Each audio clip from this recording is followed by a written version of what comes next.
বন্ধু, এই কাঠটা ঠিক করে দে না ভাই। দেখ কাঠটার জন্য কি হয়েছে, এটার মধ্যে সবজি কাটা যাচ্ছে না।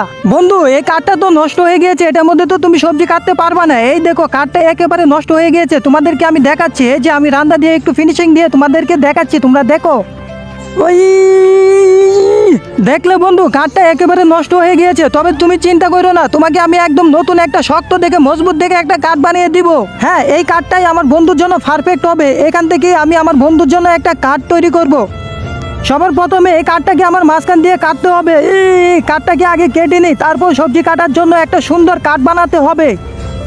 জীবনে এই প্রথম আমি আমার বন্ধুর জন্য এত সুন্দর একটা জিনিস বানাচ্ছি। মেশিনটা দিয়ে খুব সুন্দর করে এটাকে কাটতে হবে, তারপর আমার বন্ধুকে দিব এবং আমার বন্ধু অবাক হয়ে যাবে। বন্ধুরা, তোমরা যারা যারা বন্ধুকে ভালোবাসো এই ভিডিওতে লাইক ও চ্যানেলটাকে সাবস্ক্রাইব করে দাও, আর কমেন্ট বক্সে জানিয়ে দাও তোমাদের বন্ধু কয়টা।